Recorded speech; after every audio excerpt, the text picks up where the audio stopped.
Alright, let's do this again. Not too long ago, we watched Hollywood Hogan's WCW Superstar Series videotape, and today we're going to check out Bill Goldberg's video. It looks like production stopped on this one around mid-1998, so for those who follow Reliving the War, you're going to hear Billy Boy's true, unscripted thoughts on his biggest matches and moments to date. I'm not sure if he's in pure kayfabe mode here because I haven't watched this video before, and I too am going to give my unscripted thoughts on this tape as it plays through. So this is going to be an adventure in the exciting and magical world of Bill Goldberg. Yeah. So let's pop this son of a gun in and see how bad it really is. This is Goldberg, Who's Next, part of the WCW Superstar Series VHS collection.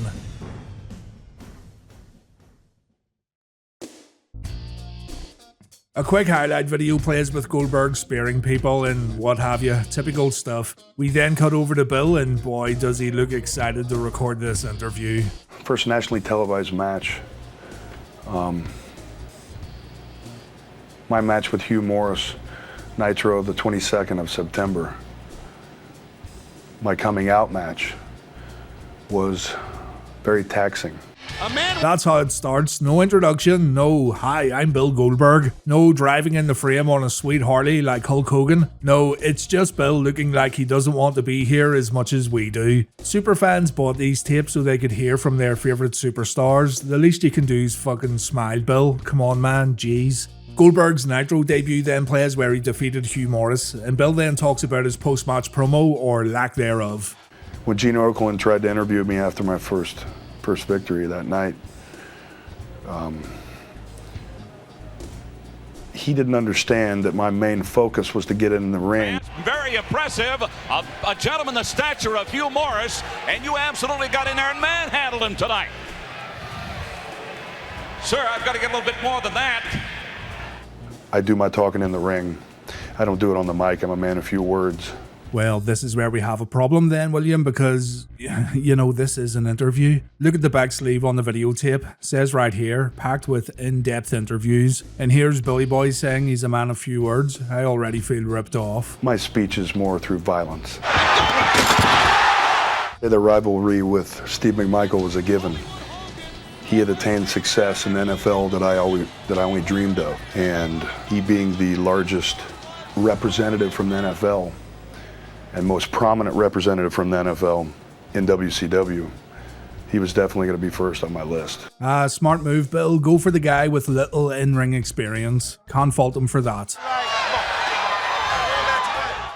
After beating Wrath in a record time and turn around and seeing McMichael come down, I just turned my attentions to him. There really wasn't anything more to the story. I look at him now as I look at everyone else, as I've looked at everyone else throughout the process. I look at him now as I look at everyone else, throughout the process. Yeah. If you want some, you step in that ring. You step in my home. You get in that squared circle and you deal with me. Not on a mic, not at a dinner table, not out for drinks. You deal with me in the ring. I definitely appreciate that Goldberg was such a unique specimen that he really didn't have to cut promos to get his point across. But if you keep bringing it up, then I'm just going to start thinking that you don't like cutting promos, and I actually do think that's the case. Goldberg was in such a unique position in WCW where he really didn't have to talk. But again, it kind of makes you wonder why they bothered making this video. Oh, we got somebody coming up the aisle. Deborah McMichael, his wife, hired me to come in and kind of take care of business. It wasn't too hard. It wasn't too much of a price to get me to do that one. Okay, I thought they were going to skip over the fact that in storyline, Deborah hired Goldberg to take out Steve McMichael. Goldberg's reward for carrying out this mission was McMichael's Super Bowl ring. At one very brief point, Goldberg was positioned in WCW as a heel. That didn't last long. Whether I had to wait another month, whether I had to wait a year, I was going to take care of business. And I think I took care of business pretty darn well. Taking care of Goldberg business, it isn't as catchy as Horseman business, but there you have it. We then see the Goldberg versus McMichael match from the very first episode of WCW Thunder, and we then hear from Steve himself. Listen, Bill, everybody says the man from nowhere, but I don't know where you came from. and it was from pro football, my friend. And I'm glad I could come in here and open up this avenue to show everybody you can succeed here too. Well, you came in here and made a big splash. I'm proud of you. Man, that was wholesome. I'm sure Goldberg respects McMichael a lot, but seeing as Bill kinda gave this interview in character, then it makes Bill come off like a bit of an asshole compared to Steve McMichael. The entrance is very similar to the rest of my game. Unique. I don't do anything out there that's in any way, shape, or form copying anyone. Therefore, my entrance is perfect for me.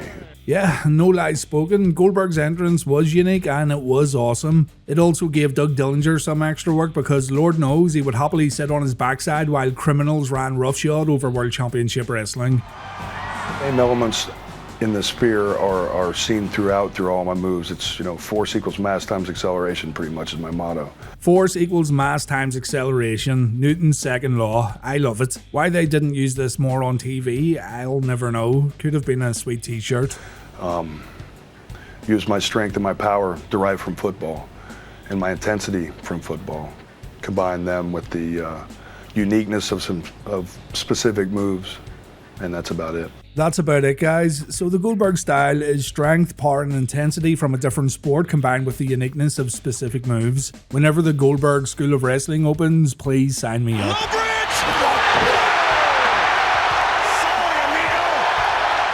Jackhammer originally was derived from a friend of mine down at the power plant, Dwayne Bruce. So the Sarge came up with the jackhammer. That's interesting. It's a combination power slam, vertical suplex, something that I think is quite unique. People don't do it anymore. That's why I'm doing it. Fair enough. It's an awesome finisher, one of the best in WCW at the time. Maybe Goldberg isn't kayfabing this interview. I can't tell if he's shooting from the hip cowboy or if he's exaggerating bits and pieces. Maybe it's both. But I don't like the feeling of getting worked by Bill Goldberg, brother. It feels bad, man. Guys back there in the NWO, get with it. You're being led by a loser. Guys like Disco are an embarrassment. Whoa, easy tagger. Disco slander's prohibited around these neck of the woods, my friend. Take it back or I'll end your streak. They're the part of the business that's theatrical. I'm not. I'm all action. And when I'm posed with an opponent like that, I don't want to play around with him. I don't want to cat and mouse with him. I want to take him out before he does anything to embarrass the integrity of this sport. A part of me believes that Goldberg was speaking from the heart here. Knowing what we know about Goldberg and how he didn't like doing the quote-unquote funny stuff in WCW, it makes me believe that Goldberg thought Disco actually was an embarrassment to the company. The thing is, wrestling doesn't have to be so serious, Bill. And also, the thing is, this. You see, when Goldberg first started out, the guy was kind of boring. His matches were real short, so when he was going out there, I'd figure, hey, let me liven up the party a little bit with a little song, a little dance. Just try and help out the show. Can't argue that. Dealing with Raven and his flock was an ordeal. It was a bump in the road. We aren't getting much insight here, are we? Steve McMichael, he was my first target. Disco Inferno, he's an embarrassment. Raven's flock, they were a bump in the road. In-depth interview, ladies and gents. And look, I'm one of the few people who will admit to actually liking Goldberg, but even Goldberg hardcore fans will admit that this tape offers nothing of value so far. But it wasn't going to stop me, and I didn't let it stop me. They could hit me with signs, they could throw the giant out there, Reese. They could hit me from all different angles, hit me from behind, do anything they want. I'm still standing, I'm still here, and I got the belt. Saturn nails him into the side of the head. Saturn is the most lethal character they have in my eyes. Maybe not in everyone else's, doesn't matter. My impression of him is very high. He poses a great threat to many people. Now, this is better. Goldberg's putting one of his opponents over. Those who watch Reliving the War will know that Goldberg and Saturn worked a lot of matches that weren't shown on TV. These two got to know each other really well, and Saturn helped Goldberg during the early days of the streak. Saturn and the Giant. Nobody had more matches against Goldberg than these two in WCW, and most of the matches happened at house shows. The match between Raven and I was definitely something to remember. It was kind of an end note to a situation between the flock and myself. The only way to close the book was to take him out, take his belt. I'm still bitter about this. Raven was an interesting US champion and his mini feud with DDP was fantastic. We just didn't get enough of it. Goldberg, sometimes in life, we make a choice. Sometimes a choice is made for us. And sometimes there is no choice at all. Our paths will meet again, but this time, the outcome will be slightly different. This time, you'll feel the even flow. Quote the Raven, nevermore. Dealing with people that make fun of me is sure sweet. I know they're showing Johnny attitude, but Goldberg's got Gilberg in the back of his mind right here. Old Gilberg, the greatest light heavyweight champion in WWF history.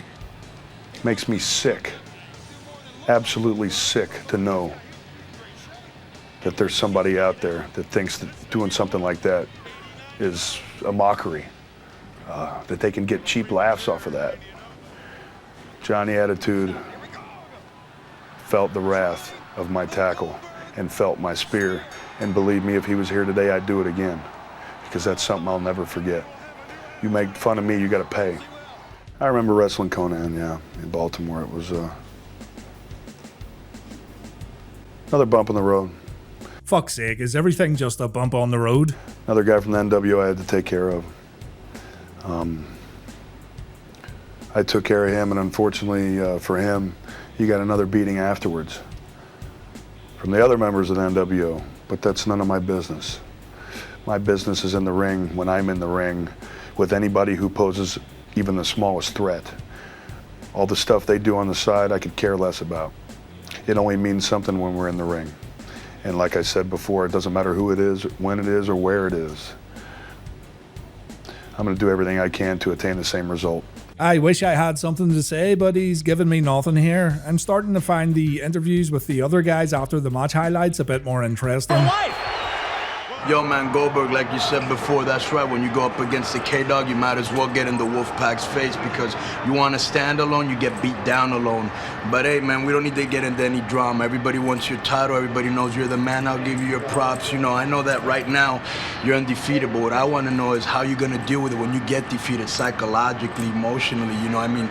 Solid point, and not just from a kayfabe aspect. Conan knew that one day the streak had to end, and Conan wondered how Goldberg would handle that. Everyone has to lose at some point, and Goldberg losing the streak would be one of the most monumental losses in WCW history, so everyone wondered how Billy Boy would take it. I've won more than I've lost, but I've lost. I know how to deal with defeat. Will you be able to deal with defeat? Because, as I've always said, I'm bowdy and rowdy.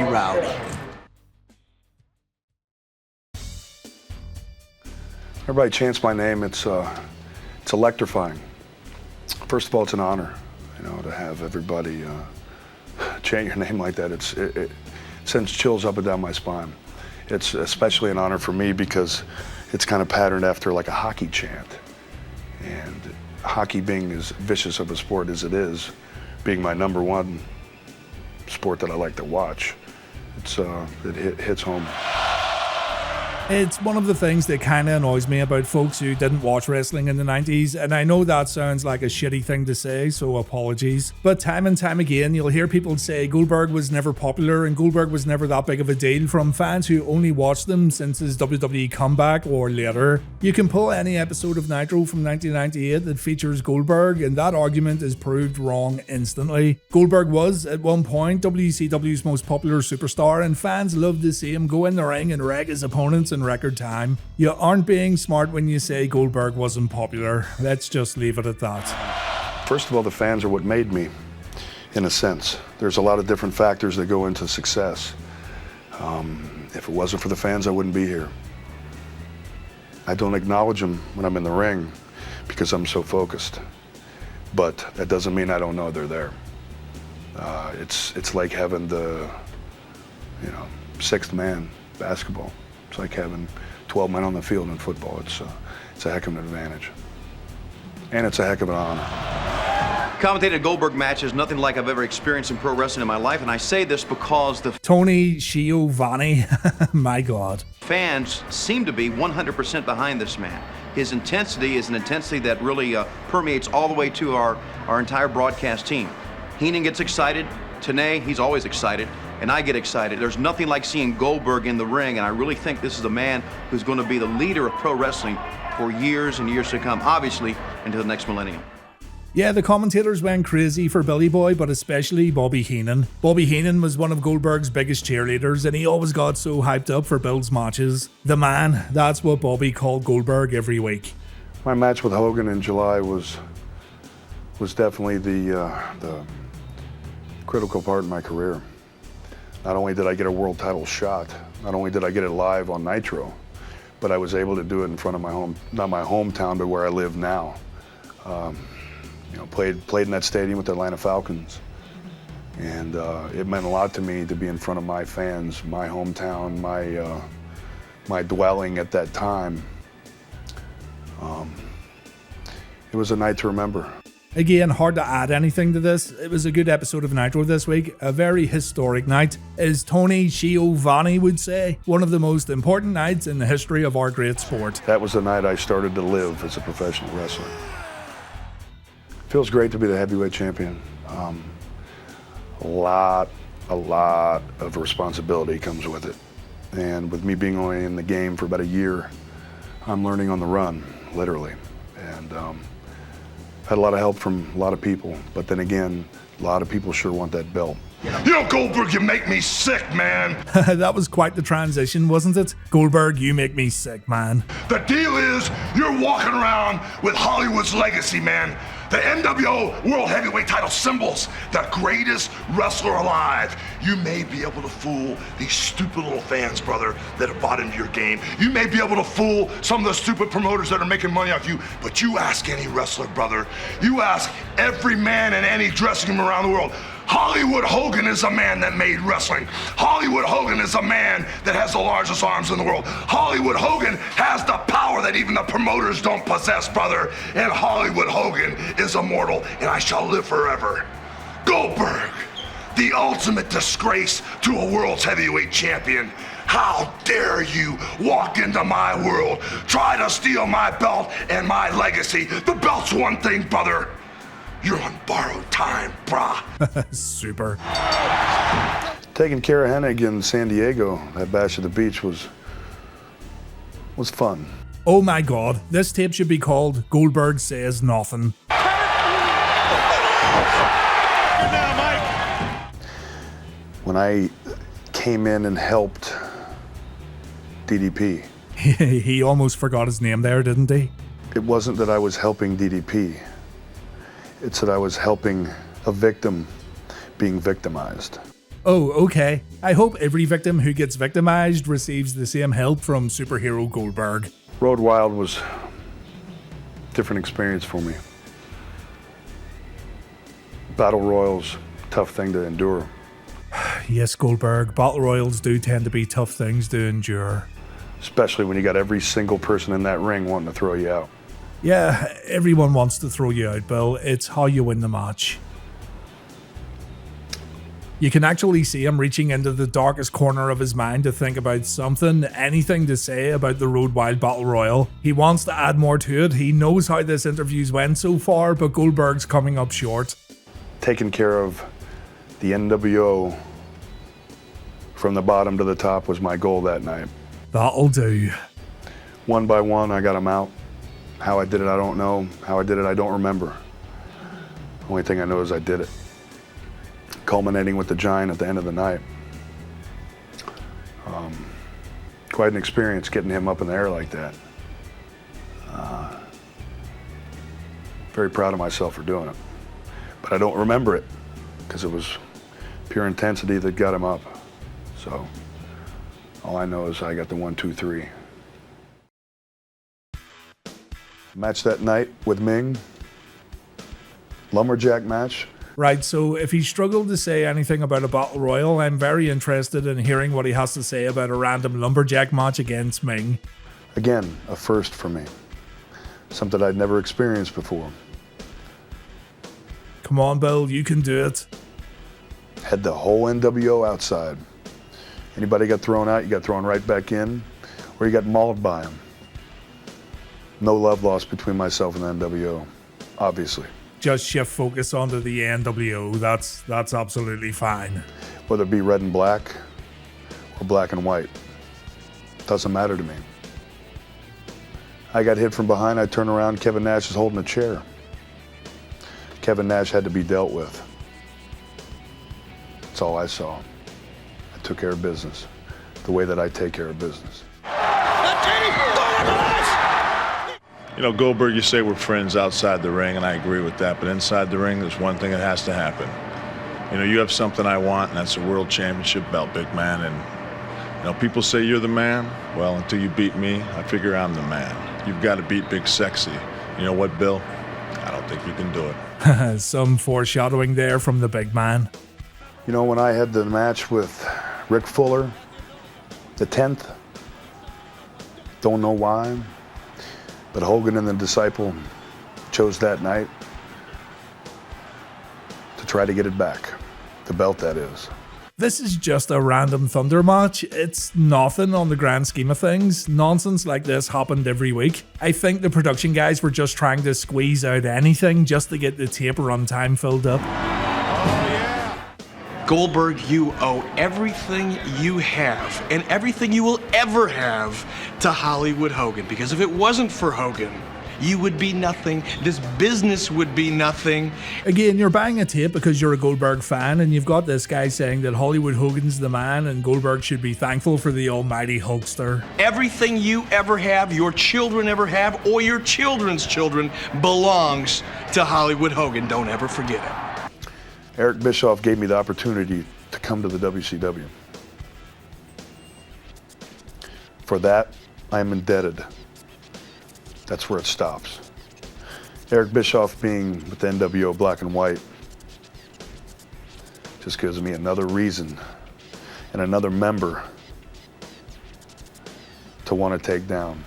The last match that gets highlighted is the Sting vs Goldberg match for Monday Night Raw. This wasn't a terrible match at all, to be fair. It's nothing brilliant, but one of the more involved Goldberg matches on WCW Night Raw. Goldberg is a phenomena that comes along once in a lifetime, and he is the heart and soul of WCW, and really our future. He's carrying it on his shoulders. Fair dues. This tape has been a weird blend of fiction and real life. Some guys interviewed, like JJ and McMichael, aren't nearly as tied up in fiction in comparison to others like Bischoff and Hollywood. Goldberg, meanwhile, has been a pretty weak interview subject who blends reality with his character. It would have been alright if Billy Boy had a little more to say, I guess. The future for me hasn't been written yet. The future for me hasn't been experienced yet. The future for me, God knows what there is in my future. If it's anything like my past, I'll be prepared. Yes, Bill, if your future's like your past, then you would naturally be more prepared because you've already lived it. So what you're saying is, if your future's not like your past, then you might be in a bit of fucking trouble. I'm sorry, I'm nitpicking, I know, sorry. The tape ends with Goldberg giving the Chant a jackhammer, and he says, "Who's next?"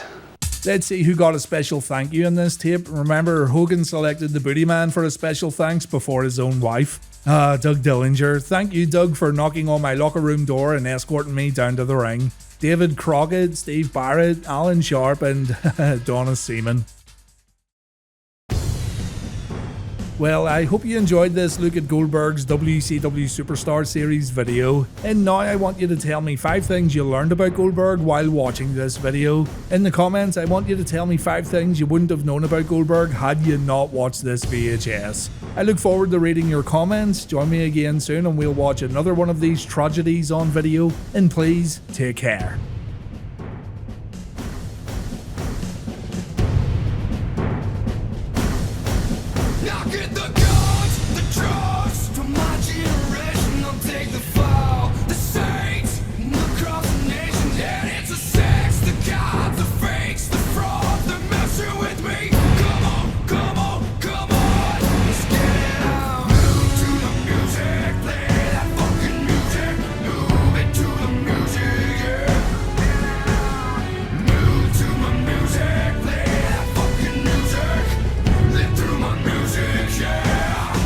Fuck